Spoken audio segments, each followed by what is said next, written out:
Somewhere between the slow movement of ancient rivers and the quiet persistence of human memory, there is a place where history begins to blur into something harder to define. Not quite myth, not quite record, but something in between. Tonight, we're going to spend some time there, in the land we now call Mesopotamia, a region often described simply as the cradle of civilization. But the more you look at it closely, the more that label starts to feel incomplete. Because what was built there, what was written there, and what was remembered there may not be as straightforward as we've been told. So before we go any further, take a moment to settle in. And if you enjoy exploring these kinds of quiet mysteries, consider subscribing to the channel. It helps more than you might think. And I'm always curious, where are you listening from right now? Different time zones, different nights, but somehow all connected through the same stream of ideas. Now, Mesopotamia, the land between two rivers, the Tigris and the Euphrates. According to mainstream history, this is where complex human civilization truly begins. Around 3000 BCE, we see the rise of cities like Uruk, Ur, and Eridu. We see the invention of writing, cuneiform. We see organized religion, law codes, large-scale architecture, and social hierarchy. It's presented as a gradual emergence.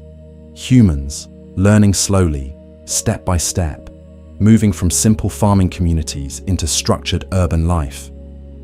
And on the surface, that explanation makes sense. Archaeology supports it.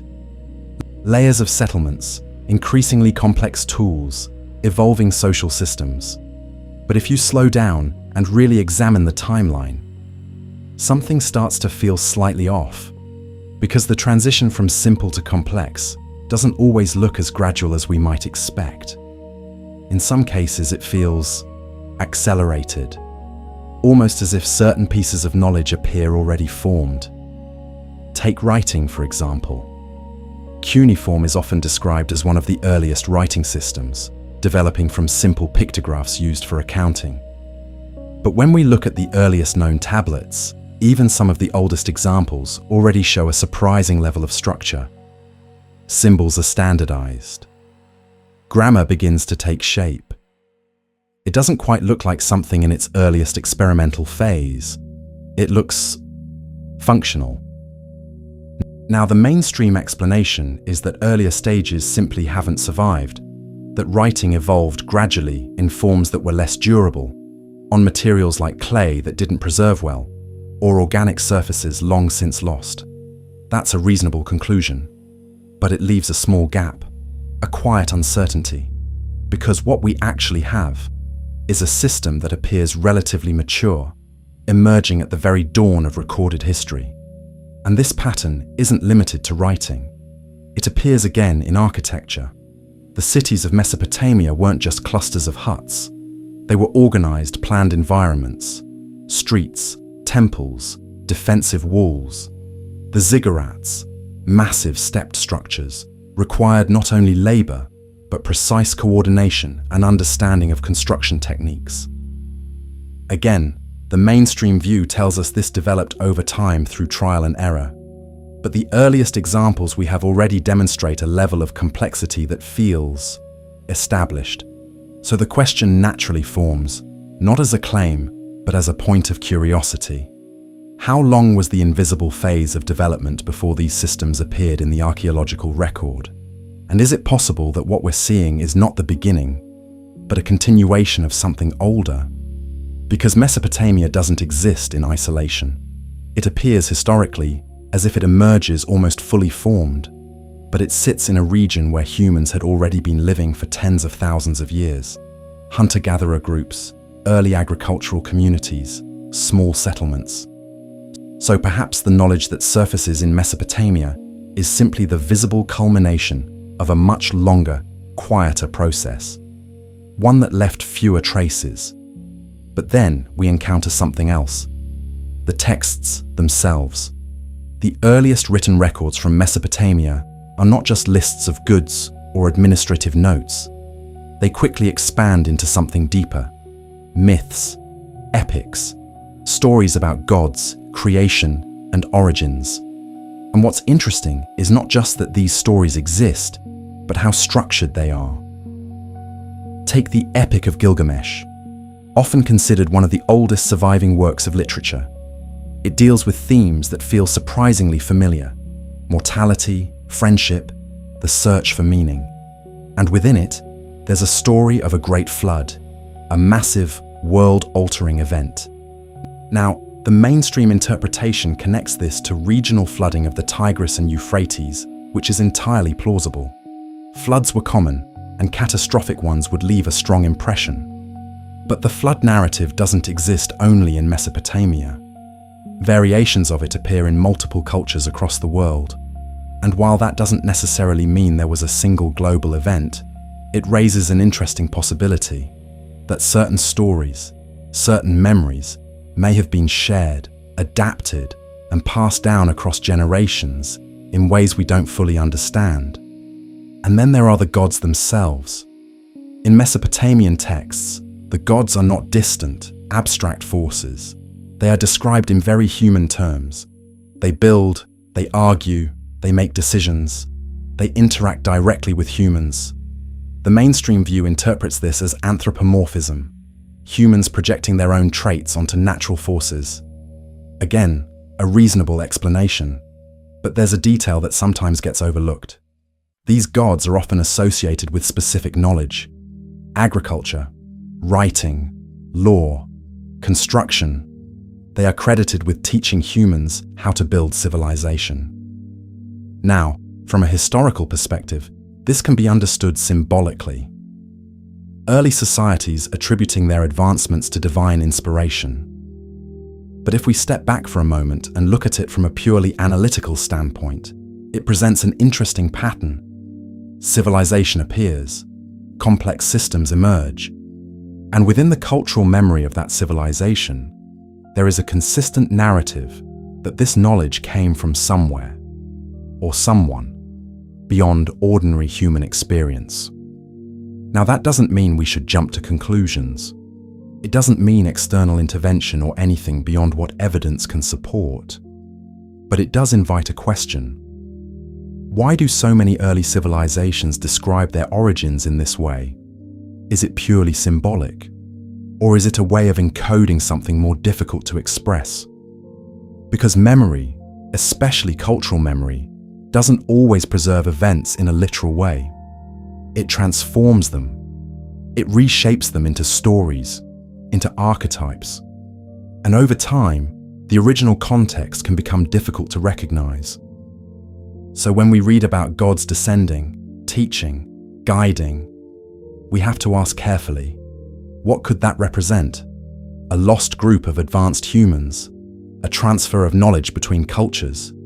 Or simply the natural human tendency to explain the unknown through narrative? And this is where Mesopotamia becomes particularly fascinating, because it sits at a kind of intersection between what we can clearly verify and what remains just out of reach. We have the ruins, the tablets, the artifacts. We can trace trade routes, agricultural practices, social structures. But alongside all of that, there are these persistent elements that don't fully resolve. The sudden appearance of complexity, the structured myths, the recurring themes across distant cultures. And maybe the most interesting part is not any single mystery, but the pattern they form together. Because individually, each question has a reasonable explanation. Writing evolved, cities developed, myths emerged. But when you place them side by side, the overall picture starts to feel slightly incomplete. Not wrong, not disproven, just unfinished. And that's where we're going to stay, in that space between certainty and curiosity. Because the goal here isn't to replace one explanation with another. It's to explore the edges of what we know and to notice where those edges begin to blur. As we continue, we'll look more closely at specific sites, specific texts, and specific patterns within Mesopotamia. We'll examine how these early civilizations organized themselves, what they believed, and how they recorded their world. And each time, we'll start with what is widely accepted, and then gently ask where the gaps might be. Because sometimes, the most interesting discoveries aren't found in the answers, but in the questions that remain quietly open.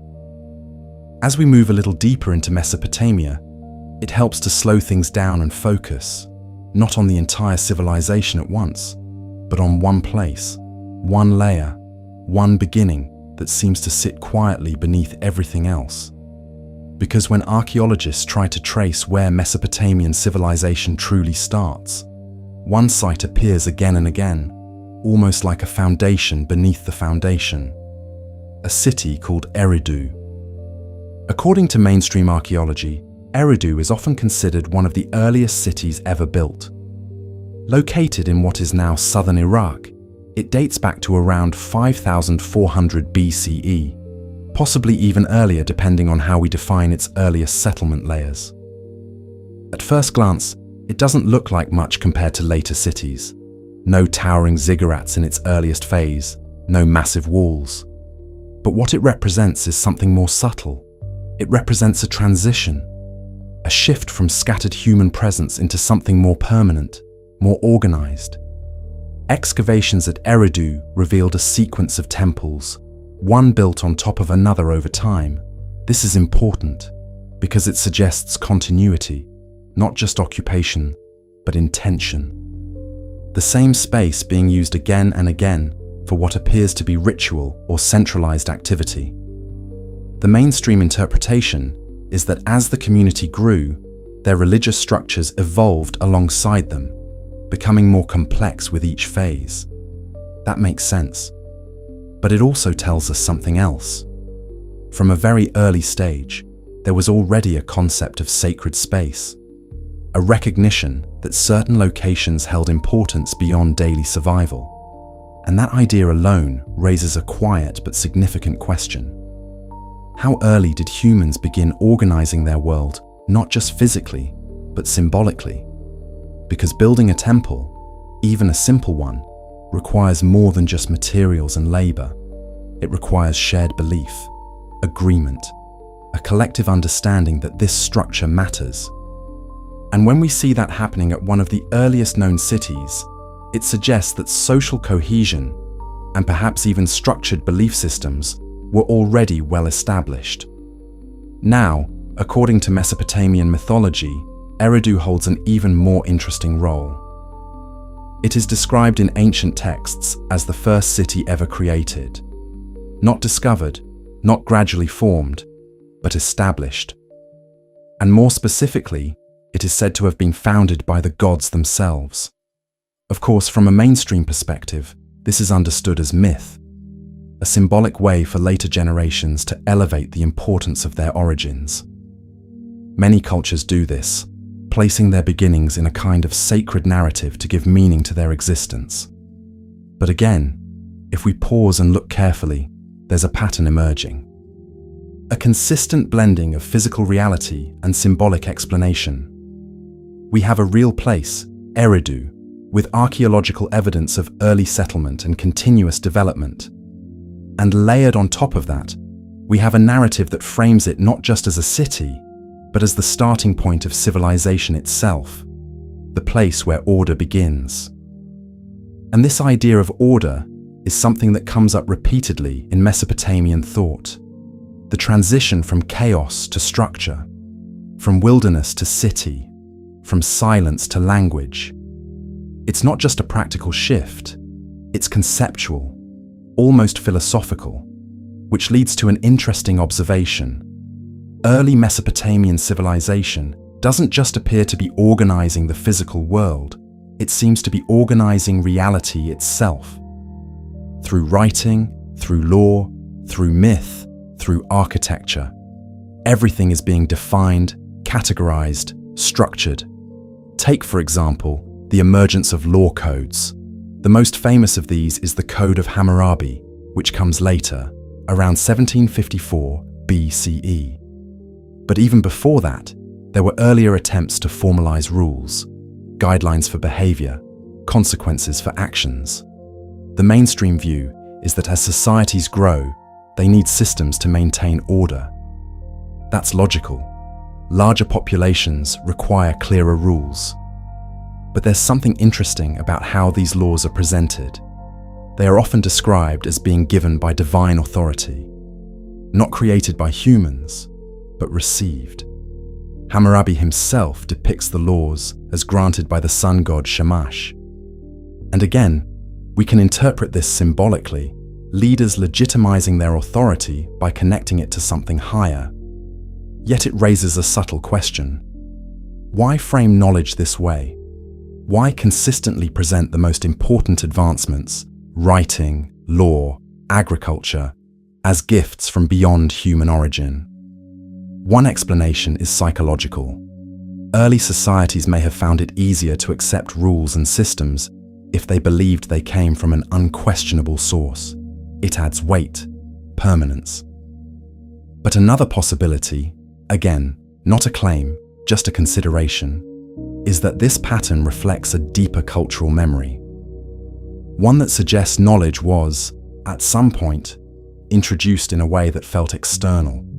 And here's where things become even more layered. Because when we look at the timeline of Mesopotamia, we see not just growth, but cycles. Cities rise, flourish, and decline.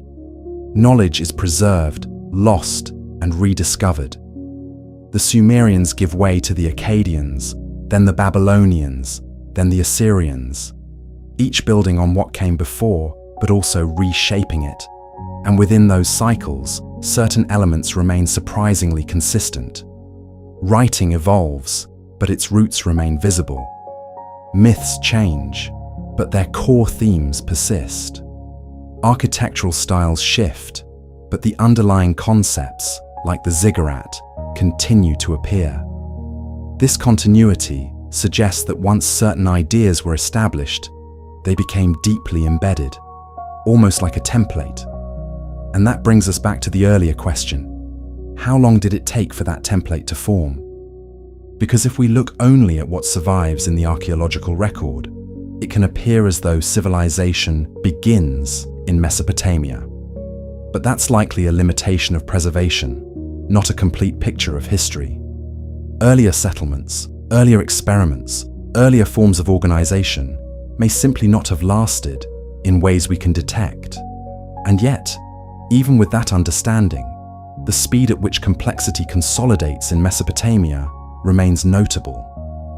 It's not just that humans were developing, it's that they were synchronizing multiple systems at once. Writing, governance, religion, architecture, trade, all interlinked. So perhaps the real question isn't whether Mesopotamia was the first civilization in an absolute sense, but whether it was the first to reach a certain threshold. A point where multiple streams of development converged into something recognizable as civilization. And if that's the case, then Mesopotamia becomes less of a beginning and more of a moment of convergence. A place where earlier, scattered developments came together and stabilized. But even that doesn't fully explain the consistency of the narratives that accompany it.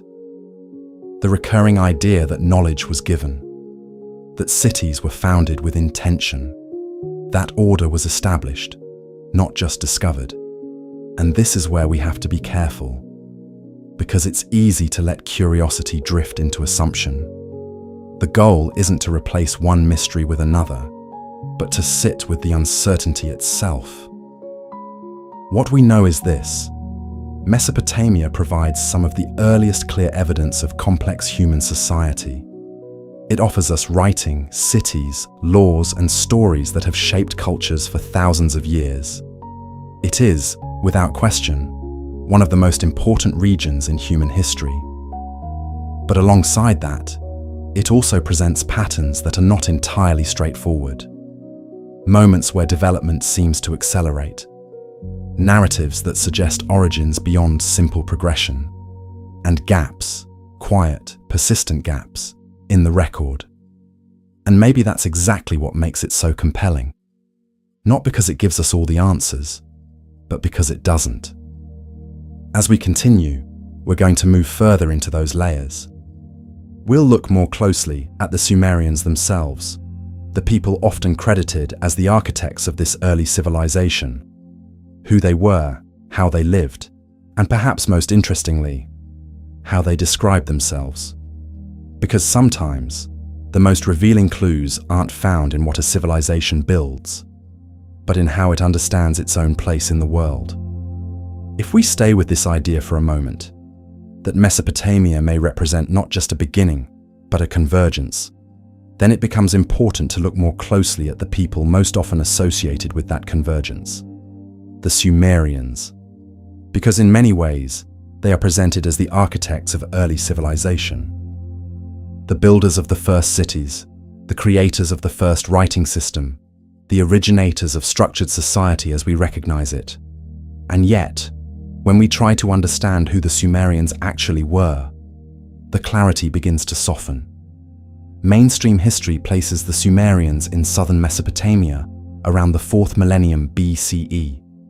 They are not described as arriving suddenly, but rather as emerging from earlier populations in the region. Agricultural communities gradually becoming more complex, eventually forming urban centers. Over time, these communities develop a shared language, shared cultural practices, and what we now identify as Sumerian civilization.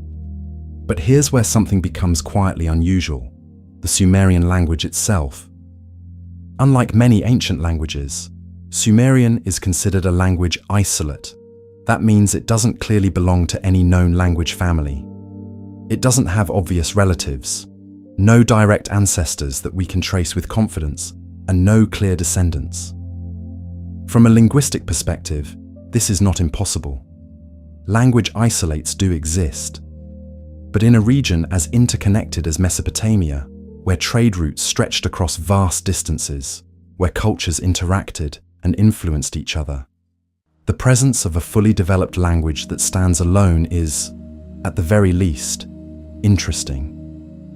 The mainstream explanation is that Sumerian simply represents a linguistic branch that developed locally and independently, and that any related languages may have been lost over time. That's entirely plausible. Languages disappear, especially if they weren't widely recorded. But once again, it introduces a small gap, a space where the origin of something fundamental, language itself, is not fully visible. And language is not a small detail. It is the framework through which a civilization understands and organizes its world. So when we encounter a language that appears already structured, already capable of expressing complex ideas, it naturally raises a question. How long had it been developing before it appeared in written form? Because just like with cuneiform, what we see in the earliest records is not a crude, experimental version of language. It's already functioning, already expressive, already capable of supporting administration, literature, and mythology. And then there's another layer, the way the Sumerians describe themselves. In their own texts, the Sumerians refer to their land as Kayengir, often translated as the land of the civilized lords or the land of the noble people. And they describe their cities as being established with purpose, with structure, often under the guidance of their gods. Now, this could simply reflect cultural identity, a way of distinguishing themselves from neighboring groups. But there's something else woven into their narratives that stands out. A recurring emphasis on order, on bringing structure to a world that was previously undefined. Their myths often begin with a kind of primordial state, a time before cities, before kingship, before the systems that define civilization. And then, at a certain point, these elements are introduced. Not slowly, not randomly, but deliberately. One of the most well-known Sumerian texts, the Sumerian King List, describes kingship as something that descended from heaven. Again, from a mainstream perspective, this is symbolic. It reflects the idea that authority is divinely sanctioned. But if we look at the structure of the list itself, it presents an interesting pattern. It begins with rulers who are said to have reigned for incredibly long periods, thousands, even tens of thousands of years. Then, after a great flood, the lengths of rains become shorter, more realistic, more aligned with what we would expect from human lifespans.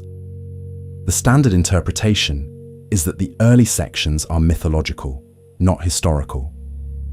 That over time, the record becomes more grounded in reality. And that makes sense. Many cultures have mythic timelines that gradually transition into documented history. But what's intriguing is how consistent this structure is. A distant past with extraordinary characteristics, followed by a transition event, and then a more familiar, human-scale timeline. It's not unique to Mesopotamia. Variations of this pattern appear in other ancient traditions as well, which raises an interesting possibility. Not that the events themselves are literal as described, but that there may be a shared way in which early civilizations conceptualize their origins. A kind of narrative framework, a way of compressing vast, complex developments into a story that can be remembered and passed down. But even within that framework, certain details remain curious. The emphasis on sudden transitions, the idea that key elements of civilization, kingship, law, structure, arrive as complete systems rather than gradual inventions. And this brings us back to the Sumerians themselves. Because when we try to place them neatly into a linear progression of development, the edges don't always align perfectly. They are often described as the first to do many things. First writing, first cities, first laws. But being first in the archaeological record doesn't necessarily mean being the absolute origin. It means being the earliest example that has survived, that has been discovered, that can be clearly identified. And that distinction is important because it leaves open the possibility that other developments, earlier, less preserved, less visible, may have contributed to what we now see as the Sumerian breakthrough. And then there's the question of influence. Mesopotamia was not isolated. Trade networks connected it to regions like Anatolia, the Indus Valley, and even further beyond. Goods moved, ideas moved, people moved. So while the Sumerians are often credited with originating certain systems, it's entirely possible that they were also receiving and integrating knowledge from elsewhere. But if that's the case, then why does the cultural memory within Mesopotamia emphasize internal origins?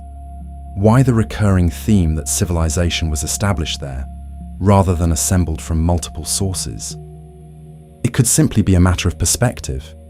Every culture tends to center itself in its own narrative. But it could also reflect something more subtle, a recognition that, at least from their point of view, something significant did begin there. Something that felt like a starting point. And perhaps both things can be true at the same time. That Mesopotamia was both a receiver and a generator of knowledge. A place where existing ideas were brought together, refined, and then expressed in a way that was stable enough to leave a lasting record. But even with that balanced view, there are still moments where the details don't fully settle. The language that appears without clear relatives. The writing system that emerges already functional. The narratives that describe knowledge as something introduced rather than invented. None of these, on their own, overturn the mainstream understanding. But together, they create a texture, a sense that beneath the surface of what we know, there are layers we haven't fully uncovered. And that's where the exploration becomes interesting. Not in trying to force a new conclusion, but in allowing those layers to exist without immediately resolving them. Because sometimes the most accurate position is not certainty, but awareness. Awareness of what is well understood, and awareness of what remains just slightly out of focus. As we move forward, we're going to shift our attention to something even more tangible, the structures themselves, the cities, the temples, the ziggurats. Because while texts can be interpreted in different ways, physical structures carry their own kind of evidence. Measurements, alignments, materials, methods. And within those structures, we may begin to see patterns that either reinforce what we think we know or quietly challenge it. If we now shift our attention away from language and narrative and towards something more physical, something that still stands, even in fragments, we begin to see another layer of Mesopotamia that invites closer inspection. Because while texts can be interpreted and reinterpreted, structures have a different kind of presence. They occupy space, they follow constraints, they reflect decisions that had to work in the real world. And among the most recognizable of these structures are the ziggurats. At first glance, a ziggurat appears simple in concept. A massive stepped platform rising upward in layers with a temple or shrine at the top. Built primarily from mud bricks, often faced with baked bricks for durability, these structures dominated the skylines of Mesopotamian cities. The most famous example is the Great Ziggurat of Ur, constructed during the reign of Ur-Nammu around 2100 BCE. The mainstream explanation is straightforward. Ziggurats were religious structures, elevated spaces that brought the temple closer to the heavens, symbolically connecting the earthly realm with the divine. In a flat landscape like southern Mesopotamia, building upward would naturally create a sense of prominence, a focal point for the city, a place where rituals could be performed, where offerings could be made. And structurally, this explanation holds. The design is practical for the materials available. Mud bricks are strong under compression, but not ideal for spanning large open interiors, so building in solid, stepped layers makes sense. The elevation also helps protect the core structure from flooding, which was a constant concern in the region. But as we look more closely, a few details begin to stand out. First, the scale. Even with relatively simple materials, constructing a ziggurat required an enormous amount of labor. Tens of thousands of bricks, organized with precision, aligned in a way that allowed the structure to remain stable over long periods of time. This wasn't casual construction, it was coordinated, planned, and executed with consistency. Second, the uniformity. While different cities had their own ziggurats, the overall concept remains remarkably consistent across the region. A step design, a central axis, a clear orientation. This suggests not just shared cultural ideas, but shared architectural principles. Knowledge that was transferable, repeatable. And then there's the orientation itself. Many Mesopotamian structures, including ziggurats, show alignment with cardinal directions: north, south, east, west. This is not unique to Mesopotamia. Many ancient cultures aligned their structures in similar ways. The mainstream interpretation is that this reflects observational astronomy. Early societies tracking the movement of the sun and stars, using that information to structure their environment. That explanation is well supported. The sky would have been one of the most consistent reference points available, and aligning structures with it could serve both practical and symbolic purposes. But it also suggests a level of observational precision that had to be developed over time, because accurately determining cardinal directions without modern tools requires careful, repeated observation. Tracking shadows, noting the position of the sun at different times of year, identifying patterns in the stars. It's not something that happens instantly, it requires accumulation of knowledge. So once again, we encounter a familiar pattern. A system that appears stable and functional, but whose developmental stages are not fully visible.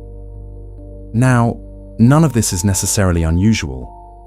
Human societies are capable of remarkable ingenuity, especially when knowledge is passed down and refined over generations.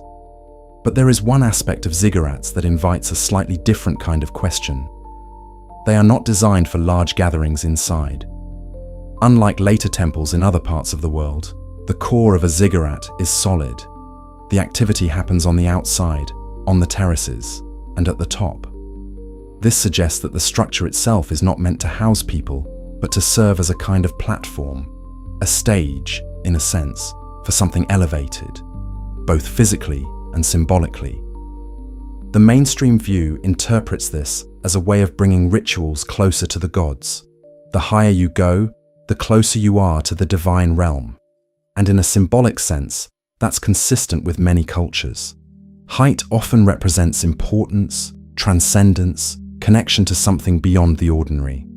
But if we step back and look at it from a purely functional perspective, it raises an interesting thought. These structures are not optimized for human use in the way we might expect from something so labor-intensive. They are optimized for visibility, for elevation, for presence. Which leads to a quiet question. Were ziggurats built primarily for the people, or for the idea they represented? Because when a society invests that much effort into a structure, it's not just about utility. It's about meaning, about reinforcing a worldview, about making something intangible, like belief, visible and permanent. And that brings us to another layer of Mesopotamian architecture that is often overlooked in favor of the more dramatic structures, the layout of the cities themselves. Cities like Uruk and Ur were not random collections of buildings. They show evidence of planning. Districts organized around central structures, pathways that connect key locations, systems for water management, storage, and distribution. The mainstream explanation is that as populations grow, organization becomes necessary. Infrastructure develops to support daily life. Again, this is logical. But when we look at the earliest examples of these cities, we see that many of these systems are already in place. Not perfect, not modern, but functional. Enough to support thousands of people living in close proximity. And that level of organization requires more than just trial and error. It requires foresight. Someone, or some group, had to understand how people move through space, how resources are distributed, how to maintain order in a dense environment. And that understanding had to be translated into physical design. So now we have another layer to consider. Not just the emergence of writing, or language, or myth, but the emergence of spatial organization, the ability to shape an environment in a way that supports a complex society. And once again, the question is not whether this is possible. It clearly is, but how long it took to develop, and how much of that development is visible to us. Because archaeology, by its nature, is incomplete. It captures what survives, what is preserved, what is discovered. But it doesn't capture everything that existed. Entire phases of experimentation, failure, and refinement may have left little to no trace. So what we see in Mesopotamia may not be the beginning of these systems, but the point at which they became stable enough to leave a lasting imprint. And yet, even with that understanding, there's still something about the consistency, the coordination of multiple systems emerging together, that invites a deeper look. Writing, law, architecture, urban planning, religious structure, all appearing within a relatively narrow window of time, at least from the perspective of the archaeological record. And maybe that's the key. Not that any one element is unexplained, but that their convergence is unusually efficient. But again, we stay grounded. There's no need to jump beyond what evidence supports. Human societies are capable of rapid advancement under the right conditions. Population density, resource availability, environmental pressures, all of these can accelerate development. Still, it leaves us with a sense that there may be more beneath the surface, more context, more gradual steps, more subtle transitions that we haven't fully uncovered yet. And that's where we'll continue to look. Not just at what was built, but at how it was understood. Because structures tell us what people did, but beliefs tell us why they did it. And in Mesopotamia, those beliefs are recorded in remarkable detail, on clay tablets preserved across thousands of years, carrying voices that are still, in some sense, speaking. So next, we're going to move into those texts more directly. Not just as stories, but as records of how the Sumerians and their successors interpreted their world, their gods, their origins, their place in the larger structure of existence. And as we read those texts carefully, we may begin to notice patterns that echo the same questions we've been quietly circling all along. As we move into the written records themselves, something shifts in the way Mesopotamia presents itself to us. Up to this point, we've been looking at physical traces, cities, structures, materials, things that can be measured, excavated, and placed within a timeline. But when we turn to the clay tablets, we're no longer just observing what people built. We're listening, in a sense, to how they thought. And what they chose to record is just as important as how they recorded it. The earliest tablets, as we mentioned before, are often administrative. Lists of goods, transactions, inventories, grain, livestock, labor, practical things. The kind of information you would expect from a society organizing itself. And from a mainstream perspective, this is exactly how writing is believed to have developed, not as literature, but as a tool for accounting. A way to track resources in increasingly complex communities. That progression makes sense. But what's interesting is how quickly writing expands beyond that role. Within a relatively short span of time, we begin to see texts that are no longer purely practical. Hymns, prayers, myths, epics, entire narratives carved into clay. And not just simple stories, but structured compositions with recurring themes, symbolic language, and philosophical depth. It's almost as if, once writing becomes available, it is immediately used not only to manage the physical world, but to explore the abstract one. And that transition, while logical in hindsight, feels remarkably efficient. Because developing a writing system capable of expressing complex ideas is not trivial. It requires a shared understanding of symbols, grammar, meaning. It requires education, transmission, consistency. So once again, we're faced with a familiar pattern. A tool appears, and very quickly, it is being used at a level that suggests a deeper foundation beneath it. Now, among the most intriguing of these texts are those that deal with origins, creation stories, descriptions of how the world came to be, how humans came to exist, and what role they play within that structure. The mainstream interpretation of these texts is that they are mythological frameworks, early attempts to explain natural phenomena, to provide meaning, to establish cultural identity, and that interpretation is well supported. These stories often contain symbolic elements, metaphorical language, and themes that reflect human concerns. But if we look closely at the structure of these narratives, certain patterns begin to emerge. In many Mesopotamian creation stories, the universe begins in a kind of undifferentiated state. A mixture of elements, often represented as primordial waters. From this state, order is gradually established. The cosmos is divided, structured, organized. This idea of moving from chaos to order is not unique to Mesopotamia. It appears in many ancient traditions. But what stands out here is how systematic the process is described. The gods don't just exist, they perform specific functions, they assign roles, they create systems, they establish boundaries. It's less like a spontaneous creation and more like a process of organization. And then there's the creation of humans. In several Mesopotamian texts, humans are described as being created for a purpose, not simply as an outcome of natural processes, but as part of a system. Often, that purpose is tied to labor, to maintaining the world, to serving the gods, to sustaining the structures that have been put in place.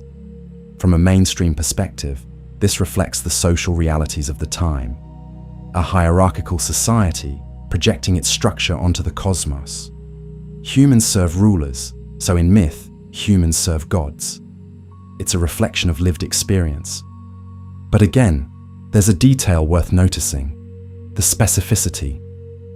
These texts don't just say that humans exist, they describe how they were made, often involving the mixing of clay with something else. In some versions, the essence of a god is included. In others, it's simply the material of the earth shaped into form. Now, we shouldn't interpret this literally. These are symbolic narratives. But symbolism itself is a form of encoding. It conveys ideas through representation. So the question becomes, what ideas are being encoded here?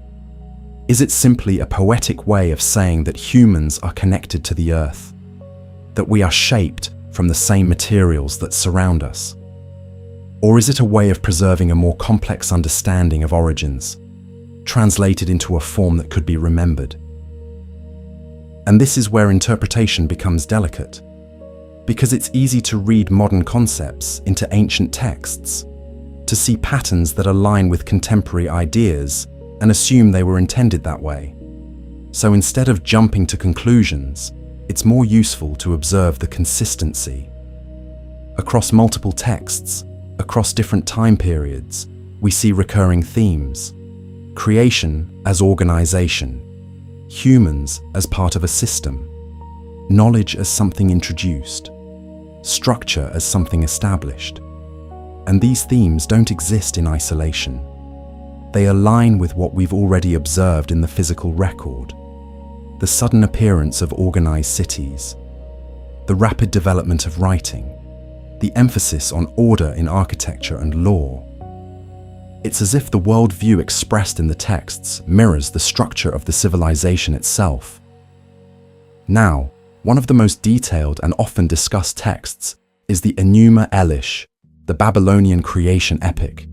It describes a cosmic struggle, a sequence of events leading to the formation of the world and the establishment of divine order. From a mainstream perspective, this is a mythological narrative reflecting political and cultural shifts, particularly the rise of Babylon and its chief god, Marduk.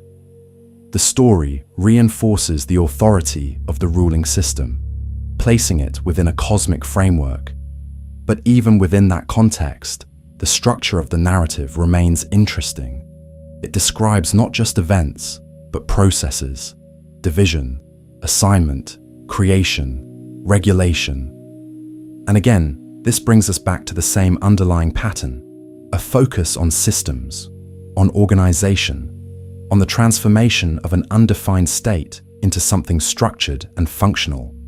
And perhaps that's the key to understanding these texts, not as literal accounts, but as reflections of a mindset, a way of thinking that prioritizes order, categorization, and the establishment of systems.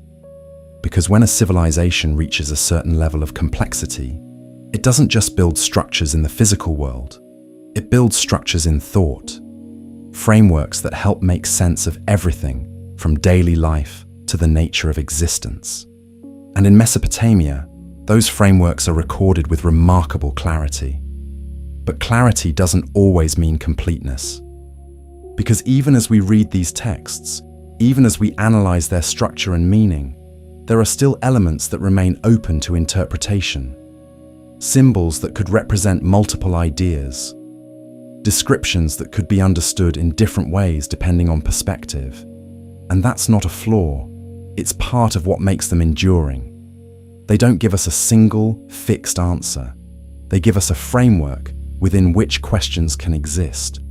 And as we continue, we're going to look more closely at one particular set of figures within these texts, the Anunnaki, often described as gods, sometimes as rulers, occasionally as something in between.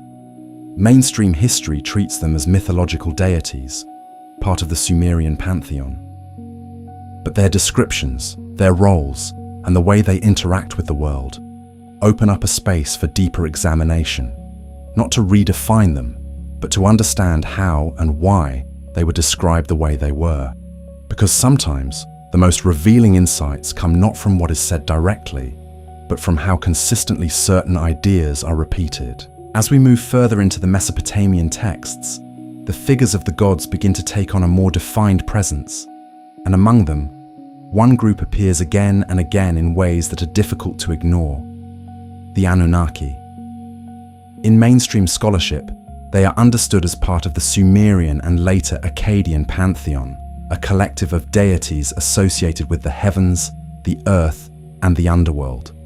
Their roles vary depending on the text, the period, and the city-state, but they are consistently portrayed as beings of authority, decision-making, and influence over both the natural world and human affairs. At first glance, this fits comfortably within what we expect from ancient mythologies. Every early civilization had its gods, figures that represented forces of nature, social order, and existential questions. The Anunnaki, in this sense, are no different. They are symbolic representations of power, structured into a hierarchy that mirrors the human societies that worship them. That is the mainstream explanation, and it is grounded in comparative mythology and historical context. But as we look more closely at how the Anunnaki are described, certain details begin to stand out, not as contradictions, but as points of curiosity. In many texts, the Anunnaki are not distant or abstract. They are involved. They make decisions collectively. They assign roles not only to each other, but to humanity. They establish systems of labor, of governance, of balance between forces. They are often described less like unknowable cosmic entities and more like administrators of a structured environment. Now, again, this can be interpreted symbolically. Early societies projecting their own organizational structures onto the cosmos. If your world is governed by councils, by kings, by systems of authority, it makes sense that your gods would reflect that same structure. It creates a sense of familiarity, a way to understand the unknown through the known. But there's something about the consistency of these descriptions that invites a more careful look. The Anunnaki are often associated with specific domains: sky, water, earth, knowledge, creation. Each has a defined role, a function within a larger system. And this system is not chaotic. It is ordered, deliberate, and maintained. This aligns with what we've already seen in Mesopotamian culture as a whole: a strong emphasis on order, on defining roles, on creating stable systems that can be sustained over time. But then we encounter something else. In several texts, there is a distinction between different groups of gods. The Anunnaki are sometimes contrasted with another group known as the Igigi. In certain narratives, the Igigi are described as performing labor, maintaining the workings of the world until they eventually rebel. At that point, humans are created to take over those responsibilities. From a mainstream perspective, this is a mythological explanation for the existence of labor in human society. It reflects the idea that work is a fundamental part of existence and that humans were created to fulfill that role. It also mirrors social hierarchies, some beings ruling, others serving. But the structure of the story is interesting. It presents a transition, a shift from one system to another, a moment where the burden of maintaining order is transferred. And this idea of transition appears again and again in Mesopotamian narratives. The flood, the change in kingship durations, the movement from one city's dominance to another. It's as if the culture is constantly aware of shifts, of phases. So when we look at the story of the Igigi and the creation of humans, it raises a quiet question. Is this purely symbolic of social organization? Or could it also be a way of describing a change in how work, responsibility, and structure were understood? Because even in a purely human context, societies evolve. Labor systems change. Roles are redefined. And sometimes, those changes are remembered not as gradual adjustments, but as pivotal moments. Now, another aspect of the Anunnaki that stands out is their connection to knowledge. Certain deities, like Enki or Ea in Akkadian tradition, are consistently associated with wisdom, creation, and the transmission of knowledge. In some texts, Enki is portrayed as a figure who provides humans with skills, agriculture, craftsmanship, even aspects of writing and organization. The mainstream interpretation here is that these figures represent the human discovery of knowledge, personified. Enki is not literally teaching humans, but symbolizing the process by which humans learned and developed these skills. And that interpretation works. It fits within what we understand about how myths function. But again, the pattern is worth noticing. Knowledge is not always described as something humans stumble upon. It is often presented as something given, introduced, or revealed. And this is not unique to Mesopotamia. Similar themes appear in other ancient cultures. Figures who bring fire, language, tools. The idea that certain key advancements arrive in a way that feels distinct from everyday trial and error. So rather than asking whether these stories are literal, which doesn't align with the evidence, we might ask a different question. Why do so many early civilizations choose to describe their most important developments in this way? Is it simply a narrative device? A way to emphasize importance? Or does it reflect a deeper perception that certain moments in human development felt different enough to be remembered as something more than gradual progress? Because from within a society, a rapid shift can feel like a sudden event, even if, from an outside perspective, it took generations. And that brings us back to the Anunnaki. Whether we view them as symbolic representations, mythological constructs, or something else entirely, their role within Mesopotamian texts is consistent. They are associated with structure, with decision-making, with the establishment of systems that define both the natural world and human society. They are not chaotic forces, they are organizers. And that aligns perfectly with the broader theme we've been tracing through Mesopotamia as a whole. The movement from undefined to defined, from scattered to structured. But even with that alignment, there are still small details that don't fully settle. Descriptions that feel more specific than purely symbolic.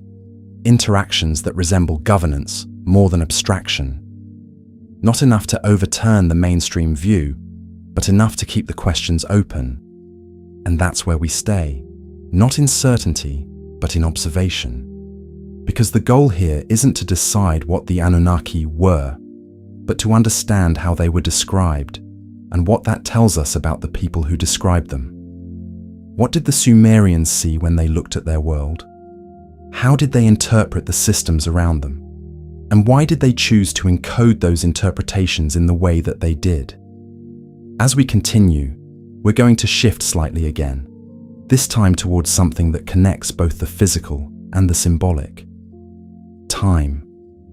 Because Mesopotamia didn't just organize space and society, it organized time itself. Calendars, cycles, measurements, astronomical observations. And within those systems, we may find another set of patterns that echo the same quiet questions we've been following all along. As we begin to look at how the people of Mesopotamia understood time, something subtle but profound starts to come into focus. Because organizing time is not just a practical necessity, it is a conceptual achievement. It requires stepping back from immediate experience and recognizing patterns that repeat, cycles that return, structures that exist beyond any single moment. And in Mesopotamia, this organization of time reaches a level of sophistication that feels deeply connected to everything else we've been exploring. The mainstream understanding is that Mesopotamian societies developed calendars based on careful observation of the natural world, the movement of the sun, the phases of the moon, the shifting positions of stars and constellations. These patterns would have been essential for agriculture, knowing when to plant, when to harvest, when to expect seasonal changes. That explanation is well supported. In a region where survival depended on timing, especially with the unpredictable flooding of the Tigris and Euphrates, tracking cycles would have been critical. But as with other aspects of Mesopotamian civilization, what stands out is not just that these systems exist, but how structured they are. The Sumerians, and later the Babylonians, developed a numerical system based on 60, what we call a sexagesimal system. This is why we still divide hours into 60 minutes, and minutes into 60 seconds. It's a legacy that has persisted for thousands of years, quietly embedded in our daily lives. Now, from a practical standpoint, base 60 has advantages. It is highly divisible. It can be evenly divided by 2, 3, 4, 5, and 6, among others.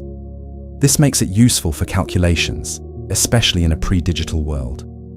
The mainstream explanation is that this system evolved because of its mathematical convenience, and that makes sense. But it also raises a question. Why base 60 specifically? Why not base 10, which aligns more directly with human anatomy, our 10 fingers? Because choosing a numerical base is not arbitrary. It reflects how a society conceptualizes quantity, division, and measurement. And once established, it becomes deeply embedded in how that society interacts with the world. Some researchers suggest that base 60 may have developed from combining different counting systems, perhaps base 10 and base 6, or from using finger segments rather than fingers themselves. These are plausible pathways. But as with other elements we've seen, the exact origin is not fully clear. What we do know is that once the system appears, it is used with remarkable consistency and effectiveness. And this system extends beyond simple counting. It is applied to time, to angles, to astronomical observations. It becomes a framework through which the cosmos itself is understood. Because Mesopotamian astronomers were not just casual observers of the sky. They tracked movements with precision. They recorded patterns over long periods. They identified regularities in the motion of celestial bodies. The mainstream view is that this was driven by both practical and cultural factors. Practical, because celestial patterns could be used to mark time and predict seasonal changes. Cultural, because the sky was seen as a domain of the gods, and understanding it carried religious significance. But when we look at the level of detail in some of these records, it becomes clear that this was more than casual observation. It was systematic. They identified repeating cycles, lunar cycles, planetary movements, eclipses. They developed methods for predicting certain events, not with modern equations, but with accumulated data and pattern recognition. And again, this suggests something important: a commitment to long-term observation. Knowledge being passed down, refined, expanded over generations. Because you don't identify complex cycles in a single lifetime. You need records. You need continuity. You need a system that values accuracy and preservation. And that brings us to another interesting point. Time in Mesopotamia was not just measured, it was structured. Days, months, years. Divided, categorized, organized into a framework that could be shared and understood collectively. And within that framework, certain moments were given special significance. Festivals, rituals, alignments with celestial events. So time becomes more than a sequence. It becomes a pattern, a rhythm that the society moves within. And this idea of rhythm connects back to everything we've been observing. The emphasis on order, on structure, on defining systems that bring consistency to both the physical and conceptual world. But there's another layer to consider. Because when a society begins to track time with precision, it also begins to think beyond the immediate present. It begins to project into the future, to anticipate events, to plan. And that shift from reactive to predictive thinking is significant. It changes how decisions are made. It changes how knowledge is valued. It creates a sense of continuity that extends beyond individual experience. And in Mesopotamia, we see evidence of this shift quite early. Now, the mainstream explanation is that this is a natural outcome of increasing complexity. As societies grow, they need better tools for coordination. Timekeeping becomes essential. But when we place this alongside everything else, the writing, the architecture, the legal systems, it reinforces the same pattern. Multiple systems of organization emerging together, supporting each other, creating a stable framework for civilization. And yet, as before, there are small details that invite further thought.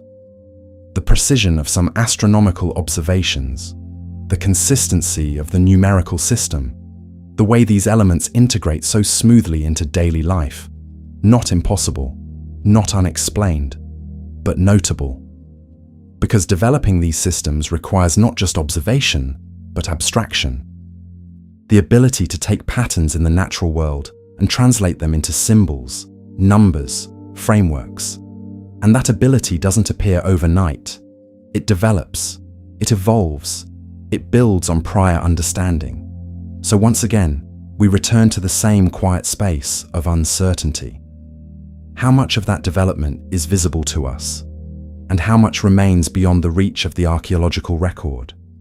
Because what we see in Mesopotamia is a civilization that doesn't just react to the world, it models it. It creates representations of time, of space, of order, and uses those representations to shape reality. And that is a profound step. Not just living within the environment, but conceptualizing it, structuring it, predicting it. And perhaps that is one of the most defining characteristics of what we call civilization. But even within that achievement, there are still layers to explore. Because time, in Mesopotamian thought, is not only cyclical, it is also historical.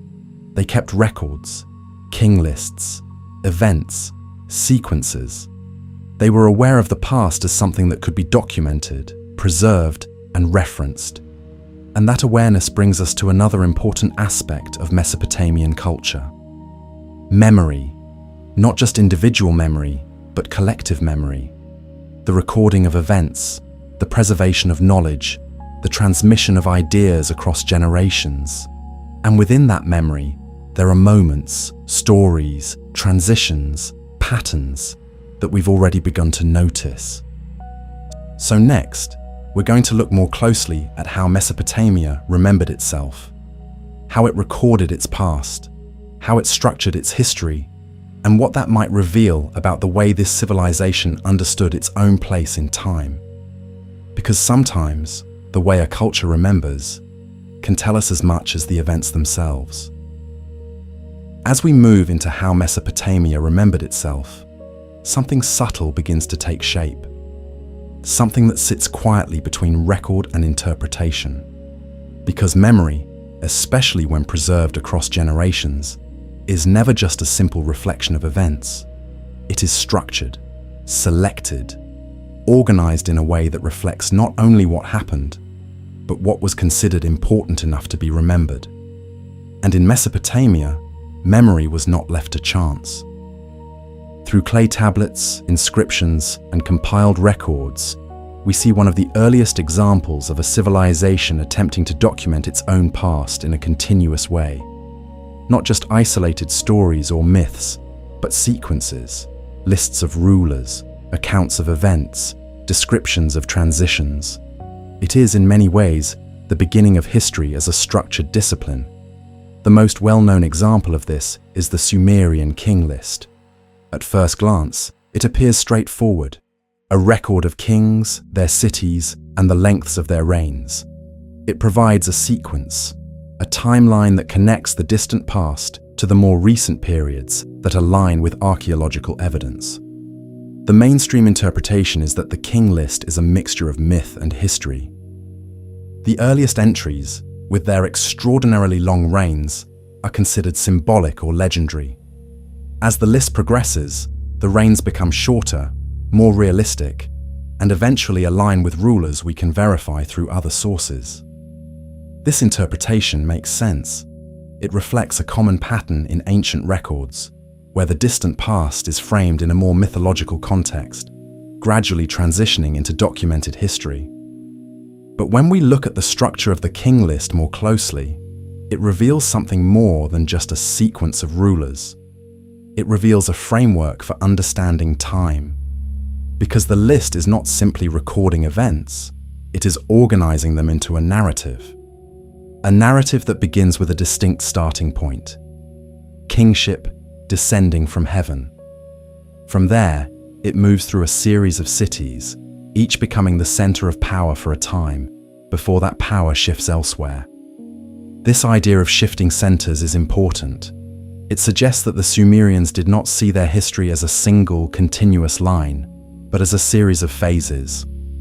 Each phase defined by a particular location, a particular group of rulers, a particular moment of prominence. And this aligns with what we see in the archaeological record. Cities rise and fall, power moves, influence shifts. But the king list does something more. It connects these phases into a single, continuous story. Even when the details are uncertain, even when the early entries are clearly not literal in a modern sense, the structure remains intact. There is always a before, a transition, and an after. And within that structure, certain events stand out. One of the most prominent is the flood. In the king list, there is a clear division between rulers before the flood and rulers after it. The flood acts as a boundary, a moment that separates one phase of history from another. Now, from a mainstream perspective, this likely reflects a significant regional event. Large-scale flooding in Mesopotamia would have been devastating, reshaping landscapes, displacing populations, and leaving a lasting impression on cultural memory. Over time, such an event could easily become magnified in storytelling, evolving into a narrative of a great, world-altering flood. And this is consistent with what we see in other Mesopotamian texts, like the Epic of Gilgamesh, where a similar flood story appears. But what's interesting is not just the presence of the flood, but how it is used. It is not just an event, it is a divider, a marker that separates two different kinds of time. Before the flood, the rains are long, almost beyond comprehension. After the flood, they become grounded, more aligned with human experience. And this creates a kind of layered timeline, a distant past that feels different, followed by a more familiar, more accessible history. Now, again, the mainstream explanation is that this reflects mythological thinking.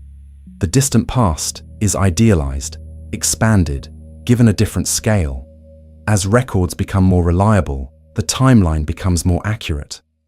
But there's another way to look at it, not as a contradiction, but as a reflection of how early societies process time itself. Because when you're dealing with events that are far removed from direct memory, the way you represent them changes. Details become less precise, more symbolic. Time stretches, contracts, reshapes itself into something that can be held in narrative form. So the long rains, the divine origins, the dramatic transitions, they may not be literal, but they are meaningful. They tell us how the Sumerians perceived their past. And that perception is structured, deliberate, consistent, which brings us back to the broader pattern we've been observing. Mesopotamia doesn't just organize space and society, it organizes memory. It takes events, whether historical or mythological, and places them within a framework that can be preserved and transmitted. And that framework is not random. It emphasizes order, continuity, and transition. But even within that structure, there are still moments that feel unresolved. The sudden shift in rain lengths, the clear boundary of the flood, the idea that kingship itself has an origin point outside of human society. These elements don't necessarily challenge the mainstream understanding, but they do add texture to it. They suggest that the Sumerians were not simply recording events, they were interpreting them, shaping them into a narrative that made sense within their worldview. And that worldview, as we've seen, places a strong emphasis on systems, on order, on the idea that the world is structured, and that structure can be understood, recorded, and maintained. But here's where it becomes particularly interesting, because when a civilization begins to record its own history, it also begins to define its identity. It creates a sense of continuity, a connection between past, present, and future. And in doing so, it makes choices. What to include, what to emphasize, what to leave out. And those choices shape how the civilization understands itself. So when we look at the king list and at Mesopotamian records more broadly, we're not just seeing history, we're seeing a constructed memory, a deliberate arrangement of events designed to create coherence. And that coherence is powerful. It allows knowledge to persist. It allows systems to remain stable across generations. But it also means that what we see is not the raw past, but a version of it, filtered through the lens of those who recorded it. And that brings us to an important point, because as modern observers, we rely heavily on these records to understand Mesopotamia. They are some of the earliest written sources we have. They provide invaluable insight, but they are not neutral. They are shaped by the same patterns we've been exploring, patterns of organization, of interpretation, of meaning. So as we continue, the question becomes not just what Mesopotamia recorded, but how it interpreted what it recorded. And that leads us into another layer of exploration. Because alongside these structured records of kings and events, there are also records of something less tangible, but equally important: knowledge itself. Not just practical knowledge, but specialized knowledge. The kind that is preserved, taught, and passed down within specific groups. Scribes, priests, scholars, individuals who were responsible not just for recording information, but for maintaining the systems that define the civilization. And within those groups, we may begin to see how knowledge was controlled, transmitted, and possibly even limited. Because the way knowledge moves through a society can tell us as much as the knowledge itself. As we begin to look at how knowledge itself was handled in Mesopotamia, the focus shifts slightly, from what was known to who was allowed to know it, and how it was preserved across time. Because knowledge, especially in a civilization as structured as Mesopotamia, was not simply scattered among the population. It was concentrated, maintained, and carefully transmitted through specific roles. At the center of this system were the scribes. In mainstream understanding, scribes were highly trained individuals responsible for reading, writing, and recording information on clay tablets. They worked in temples, palaces, and administrative centers. Their tasks ranged from keeping economic records to copying literary texts, from documenting legal decisions to preserving religious hymns. But becoming a scribe was not a casual process. It required years of training, often beginning in childhood. Students would learn hundreds of cuneiform signs, practice writing them repeatedly, memorize standard texts, and develop the ability to interpret complex language structures. This tells us something important. Writing, in Mesopotamia, was not a universal skill. It was specialized, controlled. The mainstream explanation is that this was simply a matter of practicality.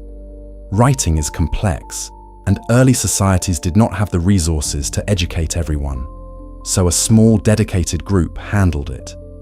That makes sense. But it also means that the majority of what we know about Mesopotamia comes through the perspective of a relatively small segment of the population. The scribes didn't just record information, they selected it. They copied certain texts, preserved certain narratives, emphasized certain structures, and over time, those choices shaped what survived. Now, scribes were not working in isolation. They were often closely connected to temples and religious institutions. This brings us to another group that played a key role in the preservation of knowledge: the priests. In Mesopotamian society, religion was deeply integrated into daily life. Temples were not just places of worship, They were centers of administration, storage, education, and coordination. Priests were responsible not only for rituals, but for maintaining the relationship between the human and the divine. And within that role, they also became custodians of knowledge. Astronomical observations, ritual instructions, medical practices, omens, these were often recorded and interpreted within temple contexts. The mainstream view is that this reflects the cultural importance of religion, where understanding the will of the gods was seen as essential for maintaining order. But it also creates a situation where knowledge is filtered through a particular framework. Information is not just recorded, it is interpreted, placed within a system of meaning that aligns with the beliefs and structures of the society. And this brings us to something particularly interesting. In Mesopotamian texts, knowledge is often categorized in ways that go beyond simple practical use.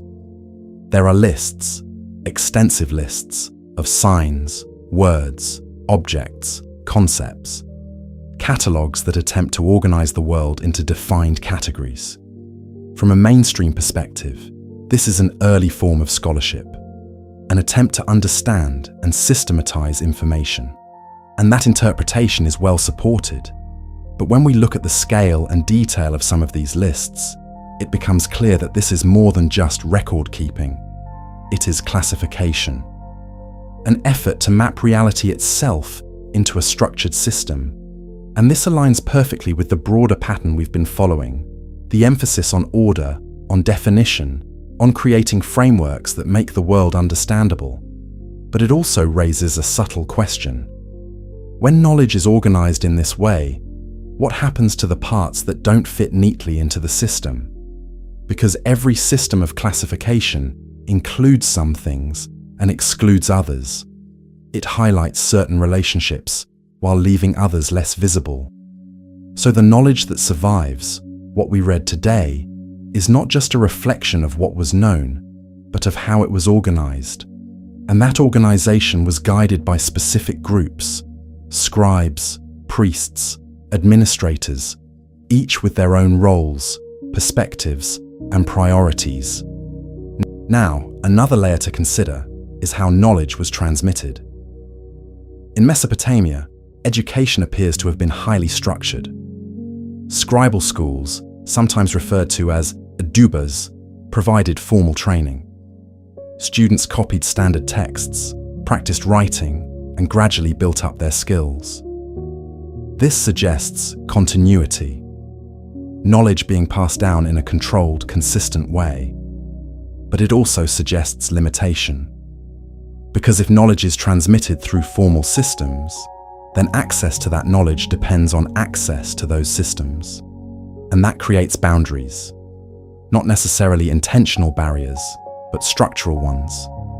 Only certain individuals would have the time, resources, and position to become part of that process. So while Mesopotamia is often celebrated as the birthplace of writing and recorded knowledge, it's important to recognize that this knowledge was not evenly distributed. It was concentrated, and that concentration has implications. Because when knowledge is centralized, it can be preserved with greater accuracy, but it can also be shaped more deliberately. Certain ideas can be reinforced, others can fade, and over long periods of time, those patterns become embedded. Now, none of this suggests manipulation in a modern sense. There's no need to assume hidden agendas or deliberate concealment. It's simply how systems of knowledge tend to function, especially in early complex societies. But it does remind us of something important. What we know about Mesopotamia is not just the result of what existed, it is the result of what was recorded, preserved, and transmitted through specific channels. And that means there are always layers we don't see, ideas that were never written down, practices that were not formalized, perspectives that did not belong to the groups responsible for recording history. And that brings us back to the broader theme we've been exploring. Mesopotamia as a place of structure, of systems, of organization. But within those systems, there are always edges. Areas where the structure becomes less clear, where the record becomes less complete. And those edges are not flaws. They are part of the reality of studying the past. Because no matter how advanced a civilization becomes, no matter how carefully it records its knowledge, there will always be aspects that remain outside the system, unrecorded, unclassified, unseen. And sometimes, those unseen aspects are where the most interesting questions begin.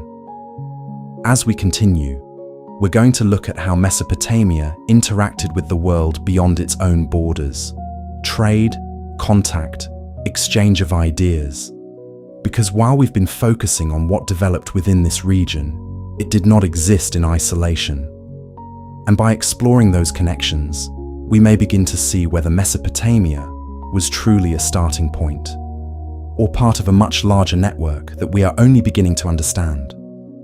As we begin to widen the view beyond Mesopotamia itself, the sense of isolation that sometimes surrounds it starts to dissolve. Because while it is often described as the cradle of civilization, that phrase can quietly imply something self-contained, as if everything began there and spread outward in a simple, linear way. But when we look more closely at the evidence, what emerges instead is something more interconnected, a network rather than a single point of origin. Trade is one of the clearest indicators of this. From very early periods, Mesopotamian cities were engaged in long-distance exchange.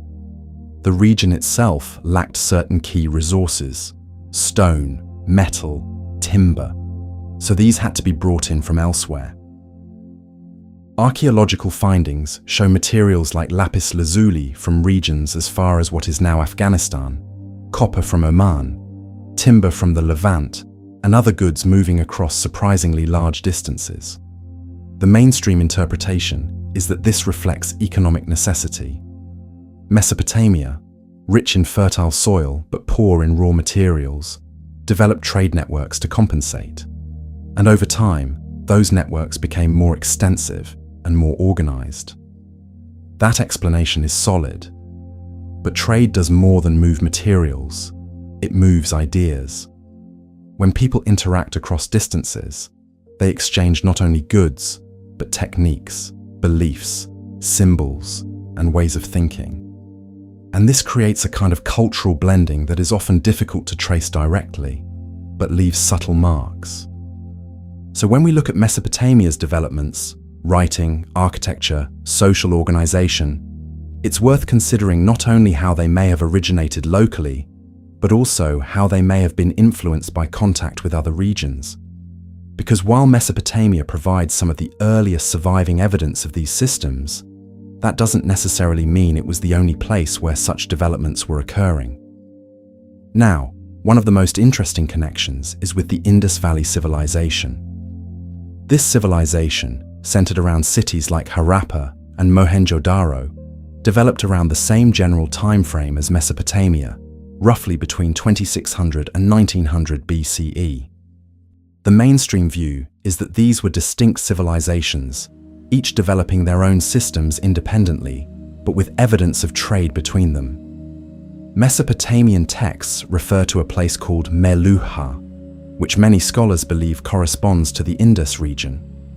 Artifacts found in Mesopotamia, such as seals and beads, suggest contact with this distant culture. And similarly, Mesopotamian-style objects have been found in the Indus Valley. But what's particularly interesting is how different these civilizations appear in certain respects. The Indus Valley shows evidence of advanced urban planning, grid layouts, drainage systems, standardized bricks, but we have not yet deciphered their writing system. Their texts remain silent to us, at least for now. Mesopotamia, on the other hand, gives us extensive written records, but its cities, while organized, follow different patterns. So we have two complex civilizations existing at the same time, connected through trade, each with their own distinct characteristics. And this raises an important question. Were these systems developing entirely independently, influenced only by internal factors and occasional contact? Or was there a deeper level of interaction, an exchange of ideas that is harder to detect because it doesn't leave clear physical traces? Because ideas don't always travel in the same way as objects. They can be adapted, reshaped, integrated into existing frameworks. And over time, it becomes difficult to determine where a particular concept originated. Now, Mesopotamia also had connections to regions like Anatolia, the Levant, and Egypt. Each of these areas developed their own forms of complexity, their own systems of writing, architecture, and governance. The mainstream explanation is that while there may have been some influence between these regions, many of these developments occurred independently, driven by similar environmental and social pressures. And that's a reasonable conclusion. Human societies, when faced with similar challenges, can arrive at similar solutions.